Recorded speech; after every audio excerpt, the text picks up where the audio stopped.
Hello and welcome to episode 3 of the Stockyard Sessions podcast from Atlas Ag, the team behind Atlas Carbon and MaiaGrazing.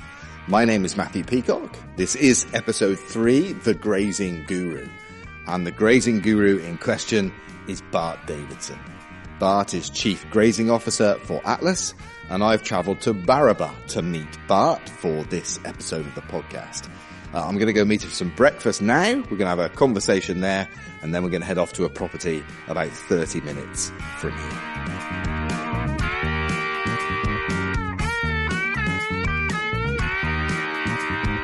Okay, breakfast finished, and we've got some coffee. So cheers to you, Bart, and cheers to coffee there. 2 long blacks, look very good as well.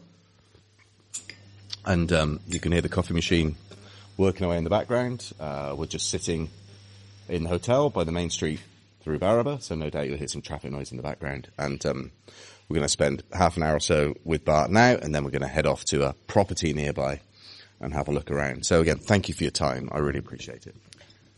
Time is all we've got, Matt. Perfect. Now, over dinner last night, you were telling me around about where we are, and we're in the centre of some pretty impressive grazing country here. Can you just expand on that a bit? In a simple sense, cropping has always taken front and stage of the better soils globally for obvious reasons. And I spend so much of my time in grazing, and grazing tends to be the poor cousin. The soils tend to be poorer, the landscapes tend to be more weathered and the less fertile and beautiful. And what I love about Baraba, where we are now, we're on the edge of the Peel Fault, which is a pretty well-known geological event that's created this massive fault line, and either side of it we have these basically volcanic activity, beautiful basalt soils that are just deep, rolling, fertile, but we're up off the floodplain, we're up off the flats, so we're not in such well-known cropping country, but we're in some beautiful, beautiful soils that just produce big, strong animals because there's loads of minerals, and it's not common in Australia to see that.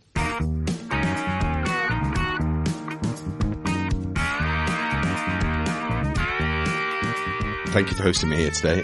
Feel very privileged to be here.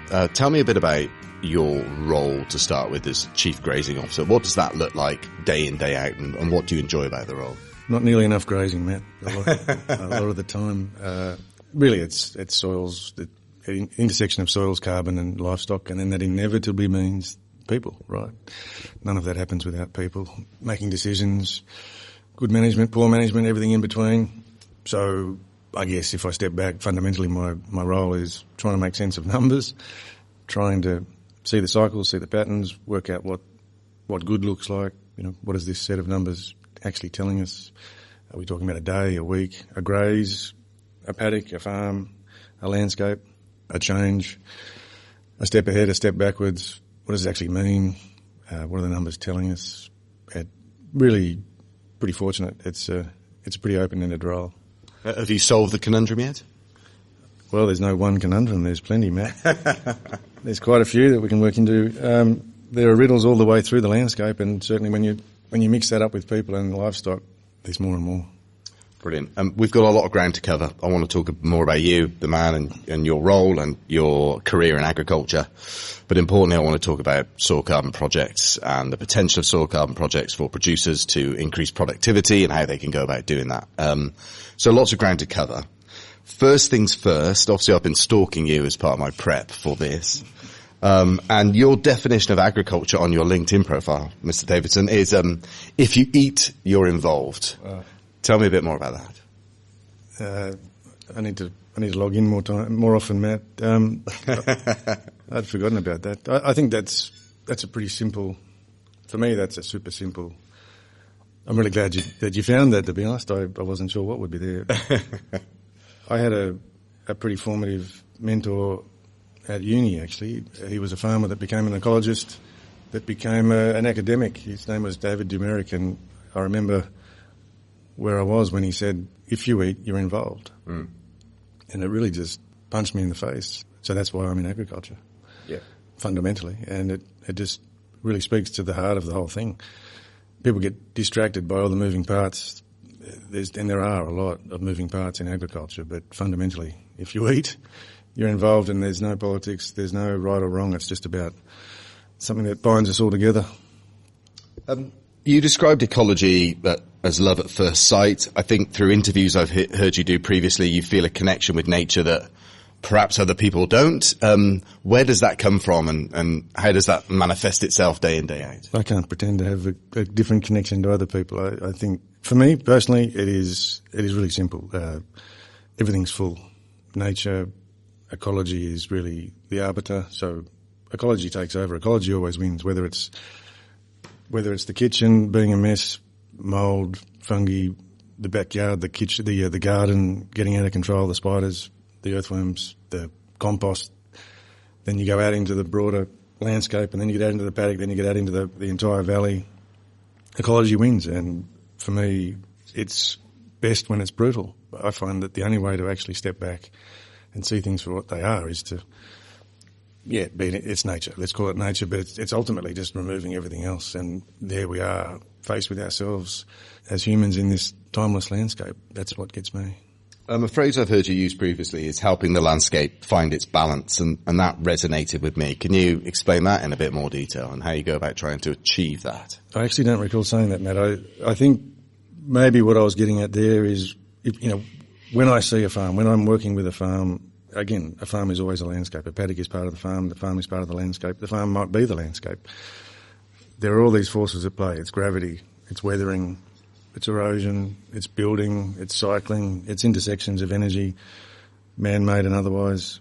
And one of the most fundamentally beautiful things to see is those forces of ecology, nature, gravity, movement, animal, intersecting with good decisions, sometimes poor, actually changing stuff. It just fundamentally changes. And then, whether it's a month, a year, a decade, it's a fundamentally different set of moving parts that then affects other things, water flow, water quality, species that weren't there before, platypus popping up that weren't there, insects that are filling horizons, that fish are eating that weren't there before, all because we changed the way that we graze the grass. Yeah. That gets me. Yeah. So have we been doing it wrong for many years, and are we starting to right those wrongs, or is that just too much of a generalisation? Yeah, I honestly don't think in right or wrong. Personally, there are too many examples of people and systems trying to be binary about it being this way or that way, good, bad or ugly. Honestly, I think it's about incremental shift. It's about incremental feedback loops. And feedback loops is a good place to start this, right? One of the reasons that people say it's good or it's bad is the absence of a feedback loop that gives some sensitivity to the deal. Maybe it's bad, but maybe it's actually a really important step towards recalibrating and rebalancing. And grazing-wise, I think there's no doubt an appreciable shift in what has become normal. It used to be either set stocked or crazy rotation. Right. Now there's a much broader set of examples in between where people are still working it out. And there are examples of absolutely fantastic and there are examples of absolutely terrible, but I think there's a whole lot more in the middle now. It's really not unusual for grazing to be in the middle, and we're not seeing the screaming, terrible examples of bare ground, dust storms, animals dying.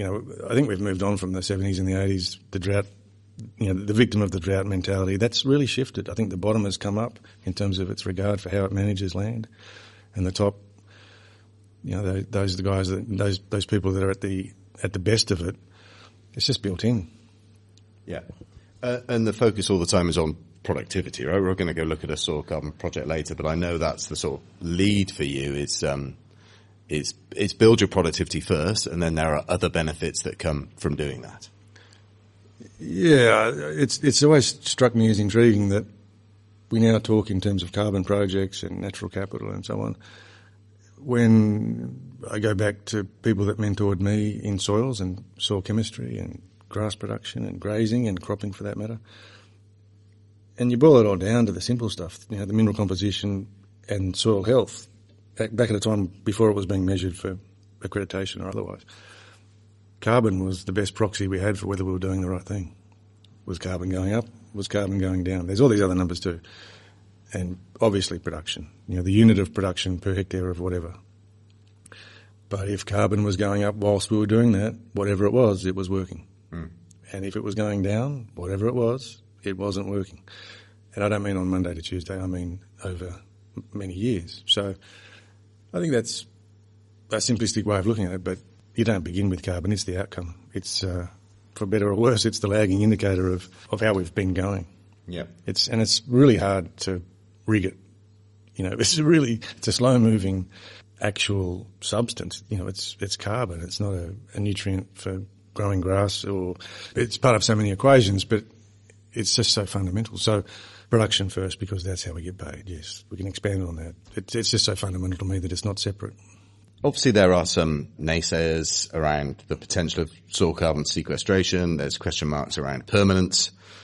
Data is all important to try and, overcome those hurdles. Where do you sit in the debate and the argument, and what's your view?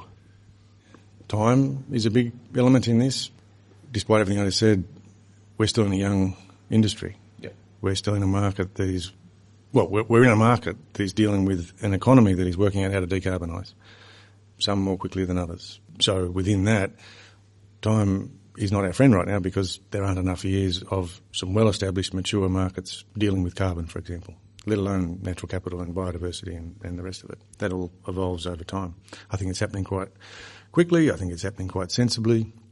I think there are some really strong frameworks, when we happen to be one of the strongest in Australia, because time was put into the maths of ultimately confidence in the outcome. If you think about, I don't want to name names, you think about a Rio or a BHP or an Exxon or a big oil company, if they're going to pay for a credit, they want to have confidence. Mm. And one of the fundamentals that, again, is bleeding bloody obvious, but people tend to forget, carbon, you can't see it. Mm. You trade a tonne of wheat, okay, there's a tonne of wheat. You trade a 500 kilo cow, okay, there's a 500 kilo cow, give or take the margin. Here's a tonne of carbon, where is it? I can't see it. Mm. Okay, so therefore, is it a leap of faith? Well, yes, but no. Why no? Well, let's measure it. And then how do we measure it? And what are the refinements of that measurement process? What are the costs of that measurement process? What are the timelines on that measurement process? What are the sensitivities to that measurement process? Those are the things we're working through here. And so there's all of that, and there's a lot there. And we're very fortunate, as I say, in Australia to have a regulatory framework that is, diligence first, market second. Little old blokes like me that have been walking around paddocks for quite a while, and I look at data that pre-existed carbon projects from an agronomic point of view, a production point of view, and yes, a soil health point of view, I'm pretty comfortable with what we're doing, because over the decades, that's where these things really matter. It's not a month-to-month deal. It's about changing a landscape over years. So we just get it right. What does the future of measurement on farm look like from your perspective? What are we driving towards in 3, 5, 10 years' time in terms of the data that we need to gather and how we need to be measuring more effectively? Yeah, and you've got to remember, I'm an old guy, right? I somehow became old. And I say he's not old, by the way. I say that in jest, right? Because I'm a grandfather too, don't forget. So I actually am a bit old. I have been pulling soil plugs for quite a while. It's 30-something years, and I think, wow, that's a hell of a long time. What has changed through that period of time? What are we doing when we actually soil test? Well, we're ground truthing. We have a set of assumptions. There might be a theory around what this thing looks like, and we're going to go and make a set of decisions around what we might do on this thing because of this thing. Whether that's inputs, outputs, species change, interventions around pasture or cropping or otherwise. What the soil testing does is give us some feedback loop. It gives us some numbers. Even the numbers can be messy. That's all very analog. That's all very beta. It's still VHS. But you know what? It works. It works to the extent that there's sensitivity to the area that it represents. You can't take one soil sample for a farm and pretend that that's the farm. You've got to have representation of all the different parts of the farm. And then, therefore, you've got all the cost, all the time, all the stuff that people basically generally fall down on. And the future, I think, I can't imagine a world. I mean, if we can do Starlink and we can put people into space, I can't imagine what's stopping us from having smarts that actually have, at some point we get a real-time carbon on the balance sheet. I don't know how many years off that is, but we get to the point where there's enough data points, there's enough flux, there's enough transfer of ins and outs. Ultimately, we're talking about modelling, interpolation of actual ground truthing back to output. But I think it just becomes, it's like the weather. I think we've come a long way in understanding the weather patterns, weather modelling. Yes, you can argue that it can still be terrible. Same as finance. You've got to follow the money. It needs more money to get to the point where it's live, it's real, it's trustworthy, it's high confidence, it's there. And it's doing well over here, it's doing poorly over there, it's doing exceptionally over here, it's got strong pattern, lock it in. And the challenge is to get from here to there. Yep. We're going to talk more when we get to the farm shortly around basic fundamentals of good grazing management and what it means to focus on performance. So anyone listening hoping to get some advice from Bart, that will come shortly. We talked about the future a minute ago. I'd just like to reflect on the past. And again, hearing you in other interviews, it sort of seems to me that the phrase sustainability and what it means to incorporate sustainable agricultural practices is something that you've been aware of for a very long time, and maybe ahead of the curve of others. I'm not sure about that. But did you see where we currently are now in agriculture coming 10, 20 years ago, and has it sort of played out like you thought it might in terms of the need to demonstrate sustainable practices? Yeah, good question. I'm certainly not a prescient seer of the future. I'm like everybody else, running to catch up to the world as it is now. If I do step back, I guess I had a relatively unique beginning in agriculture. I'm not from a farm. I'm not from farming. When I went to uni, I went to aeronautical engineering. I actually wanted to be a pilot. Nice. And I can see that. That didn't work out so well. So failing that, I thought, let's apply the maths that I seem to love and get into aeronautical, because then I can at least have an impact on the speed and the agility of these bombers that we want to be talking about. And best thing in the world is I lagged. It just didn't float my boat. So after a couple of years, I went bush, stayed in the bush. And so if thinking about the sustainability thing, I went bush, did what so many country kids in Australia do, spend time on farms, wandering around for a few years. And I had no right to understand anything to do with farming. All I did was watch. All I did was be the lackey. I worked on a bunch of farms, and I just couldn't really understand them. And I happened to work in some farms that were high intensity vegetable farms, fruit and veg. Not so much the extensive grazing, though I saw that too. And I really couldn't understand how it worked, because it was pretty much rip and tear. It was pretty brutal. We're talking back in the 90s. And it motivated me to look around, and I found my way into science degree, looking at soil chemistry. Certainly went pretty hard studying ecology, the intersection of that with people and soils, all the usual stuff, chemistry. But it just didn't make sense to me from a mathematical point of view, the amount of energy it took to produce parcels of food. It just didn't make sense. And so that was the beginning of looking at stuff. Happenstance again, but I happened to run into, I'd never heard of organic farming. I'd never heard of biodynamic farming. I read Steiner's work. That really intrigued me, biodynamics. Couldn't quite get my head around the esoteric elements of that. But then I looked at the maths of that, and I go, wow, we're actually talking about the angle of attack between the oxygen molecules on the H in the H2O and its impact on how minerals are absorbed into another organism. I think there's something going on there. Yeah. So let's have a look at that. And one way or another, I ended up being fortunate enough to spend the first few years of my career wandering around organic farms in every state of Australia, funnily enough, and a lot of different landscapes. And I had no right to have that much exposure to so many different types of farming so early in my career. But I saw the best, the worst, and everything in between. And again, it just struck me that it wasn't about a label, it wasn't about a brand, it wasn't about an ethos, because there were some fantastic farms and there were some terrible farms. And then to your point about the sustainability thing, there are just so many examples of it not quite working. And again, I'll go back to raw, hard study. There aren't that many examples of agriculture that have been around for a very long time. There just aren't. And I mean millennia, but there aren't. So we're not on a given here that we actually survive the next 2 million years because we're doing what we're doing now. Yeah. So I've always just said, okay, let's step back, find out what works, and that's how I got going. What's working really? What does good look like? I want to learn that. I want to study that. I want to be the best at that, and then if that works, let's see where that takes us. Fantastic. You're listening to the Stockyard Sessions podcast. My guest is Bart Davidson. We're recording. The bells are ringing in Barraba, so the clock tower that we can see just through the window behind us. I'm going to jump in my highly underperforming hire car. You're going to jump on your motorbike, and we're going to head off to a property in a minute. Don't go too fast. Remember, I'm going to be following you to the farm, so don't leave me for dead, will you? We'll be good. Thank you.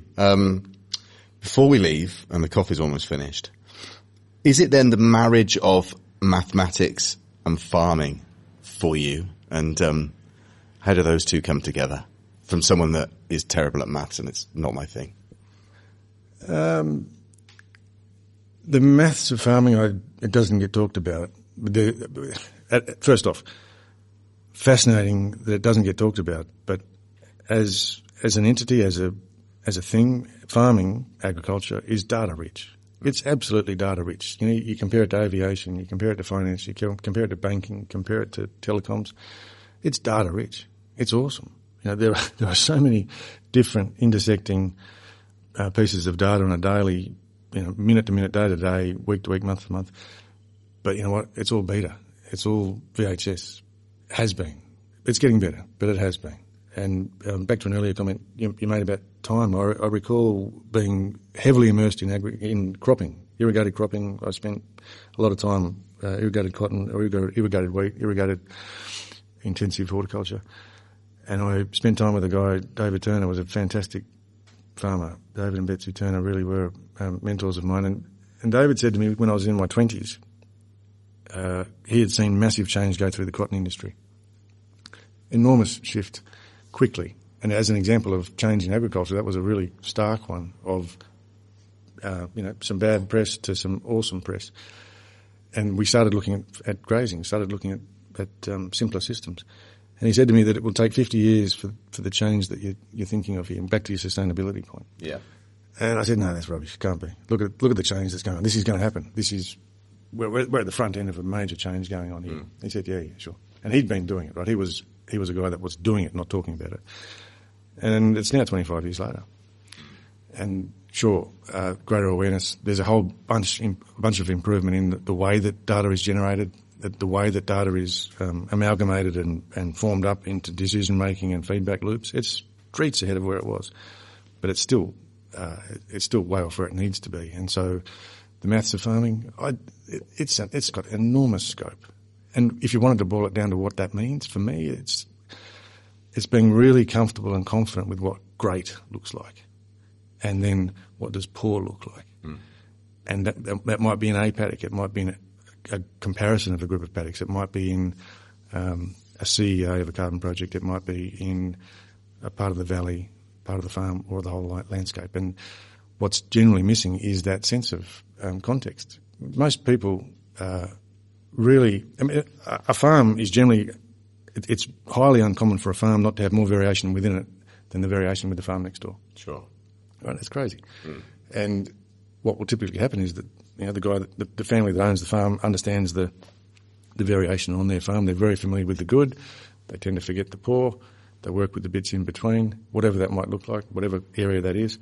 But then they've got no context of how that relates to the other 99.9% of the farms that are similar to them for rainfall, temperature, soil type, whatever. And so that whole context is missing. So for me, the maths of farming is really simple. You just break that down. Yeah. Right?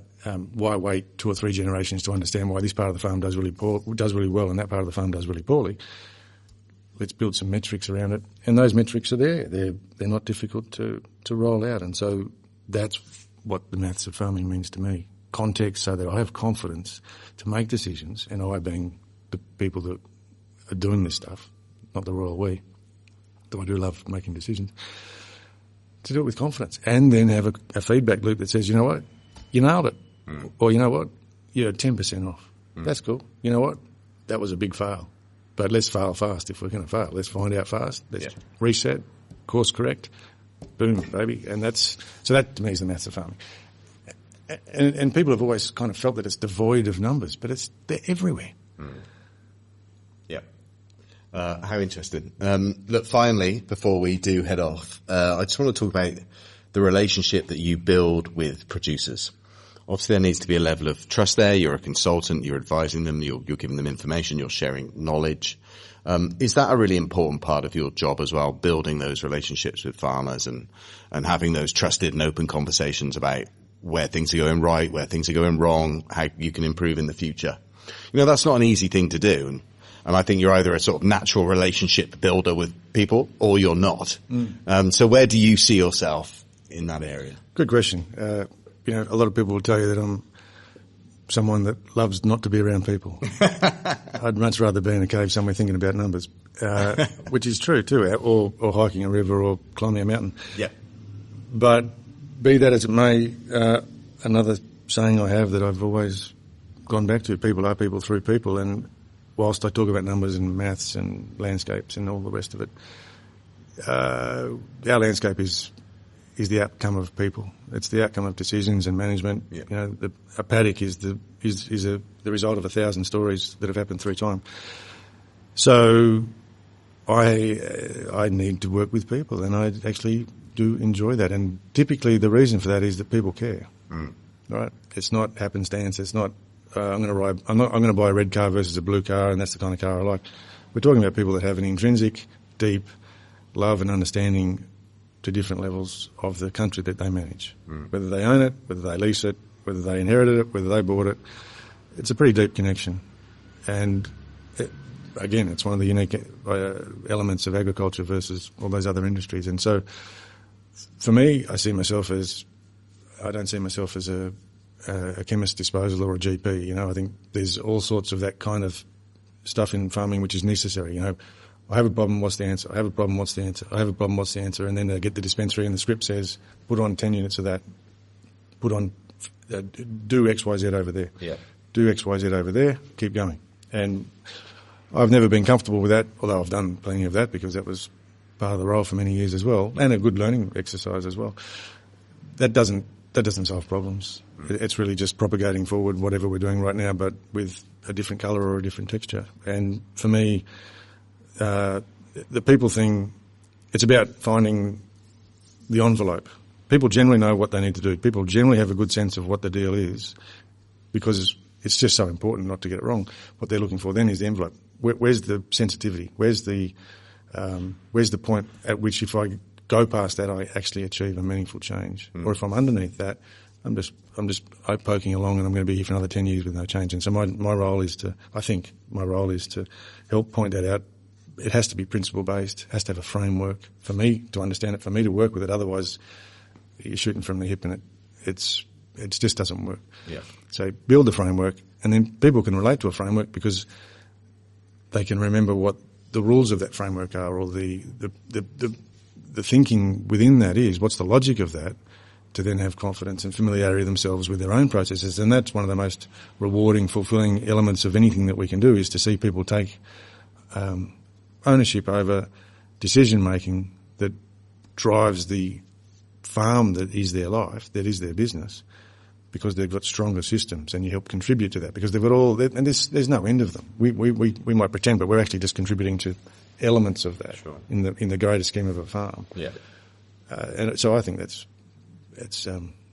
incumbent on anyone that's working with a farm to have that approach. But you can't come into that empty. You can't come into that asking and needing. You've got to be able to give. You've got to be able to find a balance that prompts and triggers and challenges and instigates something that they can grab onto and I wouldn't say die in a trench for, but actually fight for. Yeah, to deliver meaningful change over time. That's really interesting. Really interesting. Now, where are we headed off to? Where are you taking me?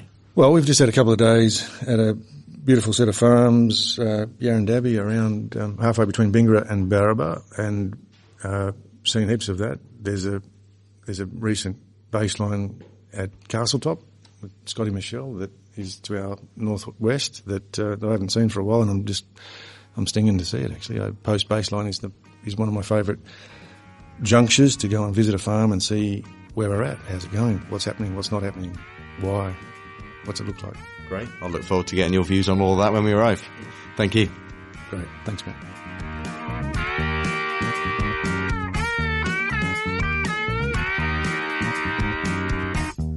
So about an hour's drive later, and a beautiful drive it was, we've arrived at Castletops. There's a bit of breeze going from the right to the left, which you might be able to hear on the microphone. I'm sure you can hear cattle being very vocal in the background. And this is a stunning spot. We're surrounded by mountains, hills, trees, lots of wildlife, lots of bird life. And I'm back with Bart Davidson. Tell me about where we are, Bart. Give me a quick overview. Well, we're on the eastern side of the Nandewar Ranges. We're on a north-south slither of pretty strong clay soils that have their ups and downs. There's strong stuff, weak stuff. We've got a farm that's been in the same family for quite a few generations, as happens so often. We've got a bloke that runs that, owns that with his family, who feels a debt to the past and the future is the way I think of that. And he's loving it. He's showing us his farm. We've been here before. We're coming back over it to see how things are looking. Where's the envelope? Where are we? It's the context. Where are we? And where are we right now? Well, yeah, we're on some country northwest of Barraba, east of the ranges. Lovely spot. It is beautiful. What do you see when you look out across this paddock? Is it sort of matrix and beautiful mind, a numbers and code coming at you? Or, what do you see that other people might not see when you're standing here? I'm nothing special. I think it's really just, well, my first thought is, what did it look like last time I saw it? Yeah. What did it look like last time Scott saw it? What does it look like the last time these cattle saw it? Context, what's the comparison? Where are we? Where were we? And for me, right now, this looks pretty good. This looks pretty sweet. We've got a bunch of feed, and, well, we're at the right time of year for a bunch of feed. It's just warmed up. We've just hit go. Soil temperatures have come up. Today, woke up 17 degrees. Insects in the air. Yep. Last week it was 8s and 7s, and not that long ago it would have been a frost. So we're at the front end of the growing season where this is it, right? This is when everyone's excited. We've got calves on the ground. We've got trees blossoming here. We've got bees out there. If it doesn't look good now, well, it probably never will. So... if you want to hear from Scott from Castletops, where we are now, then we interviewed Scott for episode 2 of the Stockyard Sessions, along with his daughter Macy. So if you haven't heard episode 2 yet and you want to hear from Scott, who runs this property, Castletops, then please go ahead and do that. So we'll broaden it out away from this specific property in a second, but in terms of the soil carbon journey for Scott, where is he up to and what happens next? Do you have to measure some more to track progress? What's sort of on your mind of what you need to do here over the next 12 months? Yeah, really, that's a good question. So I forget the months, so I wouldn't even tell you what day it is today. I know that not long ago this place was baselined. It must be circa somewhere between 6 and 12 months ago. I was last here. Our crew came through. We did the prelim sampling, soil testing, essentially working out where we are, whether to go ahead or not.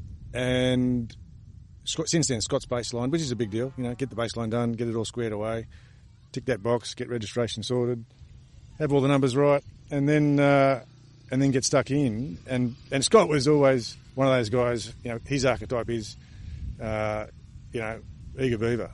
I want to get going. I want to do this. I want to get going. I know what I want to do. Let's do it.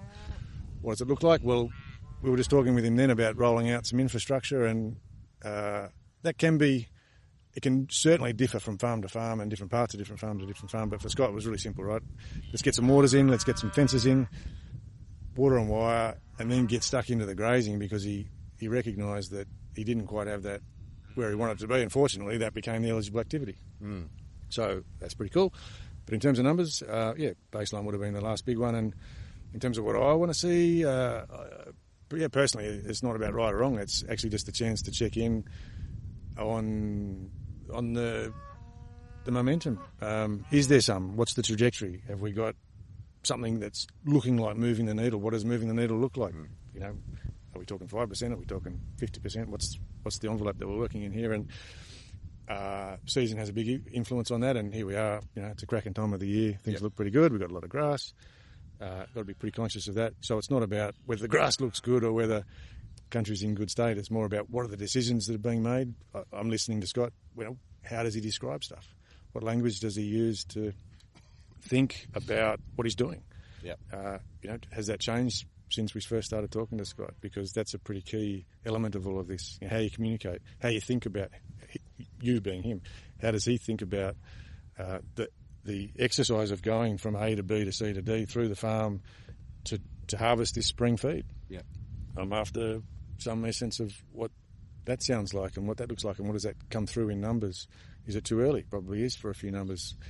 But there are some tells along the way, and the best ones are in the grass. The animals, a bit of a signal too, but definitely grass, recovery periods, all the stuff we can chat about. Fantastic. When you drive around so many different properties as you do and visit different properties, are there sort of trends that you see around grazing management that perhaps need to change or be altered? What common trends do you see? Yeah, good question. I guess we all become normalised. Right? Normal for me is not normal for a lot of other folks. Yeah. If I was to categorise, and I don't want to be too generalistic, too general here, but I guess if I was to stop and explain this to someone at the pub who'd never really thought about it, what I would tend to see is pure, simple, set stocked, set and forget. Right? It's a pretty simple model. You get a certain number of animals in a certain paddock for as long as you like, and then you come back and check them every now and then. It's pretty simple. It's set stocking, and there's variations of that too, and it's never quite that simple, but there's that. And then you've got that doesn't quite work for me at this stage of the game, so I'm going to start moving them around. I've got bulls, I've got heifers, I've got cows, I've got to do this, I've got to split the sheep off, I've got to do whatever, and then next thing you know, you actually are rotating. Not that you're talking about it being rotation and you haven't done any training, it's not about rotational grazing, but it just is the case that you're moving this group of animals through this part of the farm at this time of year because that's the story of this farm, that's what we do. And then you've got the next level, which is the folks that have had a bit of a crack at some training, insights, learning, experimenting, looking at what things like rotational grazing or adaptive grazing or holistic management or what have you might look like, and they start rotating and they don't quite finish the book. They say, oh, this is pretty cool, okay, let's do this thing where this thing becomes moving animals around, but it's incomplete, and so they end up, and I'm just generalising badly here, but they end up rotating out of grass. It's a common movie I see, right? So I'm working out a way in that movie where it's all pretty cool for a little while, but then the structure's not right, the infrastructure's not there, the pattern's not there, the intent in terms of the planning, there isn't any. It's really just rotating. Yep. And it's just a bit dizzy and it's a bit ad hoc and it's a bit whatever, and people get excited about it for a while, and it tends to work for a little while too, but ultimately, whether it's 3 months, 3 years, they rotate out of grass. And that's, why is that? Well, it's probably the maths of stocking rate. The rotation aspect's right, but the buffering of stocking rate to the feed in front of them, the feed that's on the farm, and ultimately the carrying capacity isn't quite right. The feedback loop isn't there for them to alter that as they need to, whether that's 3 months or quarters or seasons. And it doesn't quite work, and then they get a bit jaded and they end up going back to where they were. And then the other end of that spectrum, if there is one, is Johnny Cash. He's just rocking, right? We've got it. We haven't just got the principle or the concept of moving animals around to get animal impact, put them on fresh feed, all that simple stuff. They've actually got a structure to how they think about it. They've got a language to how they compare the past with the present, with the future, in terms of feed that they've got, how they're going to feed it, who's going to eat it, how long it will take them to get through that part of the farm, when they'll be back. In terms of soil carbon projects, do you feel in the minds of producers there are still barriers to participate? And whether that's the ongoing in-setting, offsetting debate, what would you say to producers who want to start a similar journey to what Scott has got here? And I'm sure you come across producers all the time that ask you that question, what's the first step that I should make? What do you feel needs to happen to get more producers involved in soil carbon projects? There's two elements to that. The latter part was the bit that I really got was how to prioritise, where do I start, what do I do? Right? Yep. That bit's easy. We can talk about that. The bit before that with the whole natural capital carbon project, something outside of what I know as a farmer, something outside of what I do week to week, month to month. Yeah, that's a whole other equation, and I think that's a tough one because there's a lot of mixed messaging. There's a lot of gaps in how the farm works. You go to the accountant it's all pretty straightforward. We've got the balance sheet, we've got the P&L, we sold stuff, we bought stuff. Okay, that's the result. And now people are talking about biodiversity and they're talking about carbon. That's all a bit less tangible. Where is it on the accountant's sheet? A carbon project, I guess, does actually start to formalise that, because you actually do have this structured process where you do take a baseline, you do then say, I'm going to take on an eligible activity, I'm going to do something to move the needle and change the carbon numbers in my soil. Okay, great. Before that, I think that's a bit abstract. It's really a focus on, and always is a focus on, for this farm, how do we grow more grass? How do we intersect more of that grass with the soil, grow deeper perennial root systems that pull in moisture, improve and embellish, if you like, the mineral cycle, the carbon cycle, the water cycle.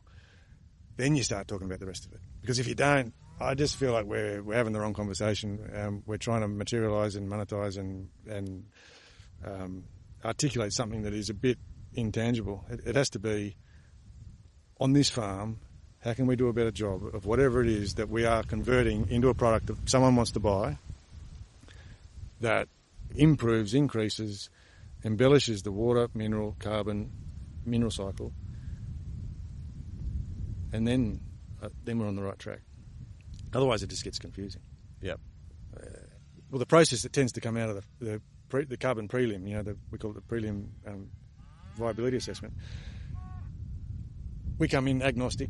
We take a bunch of soil sites. We take a bunch of cores. We look at the topsoil. We look at the subsoil. We look at the carbon. We look at the bulk density. We look at the mineral levels. We look at how it all hangs together with conductivity, trace elements. We coalesce. We find the patterns. We basically group it up. We do some modelling, and then we come back and, agnostic. We then come back to the guy, the lady, the family, and say, "This is what we think. This is how it looks. Yep. How does that look to you?" And they go, "That bit's wrong, but this is right. This is actually how. This is how it's formed. This is how grass moves on this farm. Yes, that bit, it's like that. Yes, that's exactly right. But this bit needs to tighten up a bit over here." Mm-hmm. And we've given them numbers and words and structure for what they intrinsically, instinctively understand as the farm, but have never had a tapestry for it. They've never had an easel, if you like, to say, yep, this is how we run the farm. Yep. Look, we need to round up, and I just want to think about the future for you and for the farmers that you work with through Atlas. What do you see for your career over the next 3 to 5 years? What would you like to happen? Obviously, you're happiest when you're on your bike up the farm drive. I saw that in action today, and obviously you're very relaxed out here talking to producers. This is sort of, I think, where you're most comfortable. So farm consulting is in the future for you. Not a lot to change. You want to keep pushing, doing what you're doing, or? No, I don't really see farm consulting into the future. My long-term goal was always to go and get 4,000 cows and have my own block, and with the family to do it ourselves. I've concluded I actually don't need to. From a purely selfish, personal perspective, I can vicariously live through other people's farms. I'm not kidding. I actually reached a fundamental conclusion where instead of doing this for me, I'm actually doing it because I get to come on a farms, see beautiful landscapes, see the water clear up over time. I get to see the platypus and the trout and the insects and all the stuff that we see here today, the hawks, the eagles. I don't need to own the farm for that, right? Yep. I'm pretty blessed. I get to wander around other people's business, and yes, it's their farm, it's their landscape. I can contribute when I can, so I get a buzz out of that. Whether I'm doing that, and why I'm doing that, and who it's for. No, I think I just want to be able to contribute and keep learning too. I'm always learning. I think that some of that gets easier, some of that gets harder. I'd personally like to see a lot more. I'd like to nail it down. I'd like to see it bedded down. I'd like to see a lot more systemisation, codification, if you like, of a lot of these disparate elements that are in people's experience and heads over the population. And it all just gets easier and simpler, and then there's more time to actually enjoy the quiet stuff, the really simple good stuff, which is actually just being in landscape and listening to grass being consumed. I mean, we've got cattle here now. I think it's one of the simplest pleasures in the universe to sit and listen to the cud being chewed, to actually smell it, to hear grass being ripped out of the ground. That's about as close to utopia as I get. And how that looks 10 years from now, 20 years from now, I don't really think about it other than that it all needs to get a bit simpler. It all just needs to flow a bit more cleanly. And, yeah, data underpins that, and data gets easier, right? Because everywhere we look now, data is getting easier. And that's pretty cool because, yeah, I'm old, maybe I'm young to some, but I remember when we were writing on that old paper and that I was getting faxes on the paper business to then send through recommendations and talking to people and having to ring them from the phone box by the side of the road to work out where the farm was. That's in one generation, right? Look at us now with the tech that we've got here, let alone what my kids' see. I think we're all kidding ourselves if we can see what that looks like. But for me, more of the same. And the perfect balance is time on the farm that keeps it genuine, not getting carried away with thinking we know more than we know, but then time in the cave to go and validate, theorise, explore, make sure that we do learn what we don't know that we thought we knew. I'm just trying to think how we ran this out, really, and I don't know the answer to that. Thank you for bringing me here. Thank you for spending a good portion of your day with me. It's been really insightful and I've learned a lot. So I know podcasting isn't your most comfortable thing to be doing, but, I really appreciate your time and insights today. Well, trying not to mumble and articulate my words, as people will often remind me to do, is good, Matt, and it's nice to have a chat. And the more I talk about it, the more I think about it, and the questions that you're asking, the more that comes to me. I'll be thinking about all the things I didn't say on the ride home. Well, I'm happy to do a second interview whenever you want, so let me know. Good on you, mate. Thank you.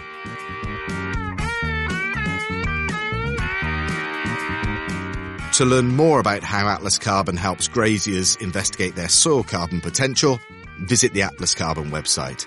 And to learn more about how MaiaGrazing helps livestock producers make great grazing decisions, visit the MaiaGrazing website.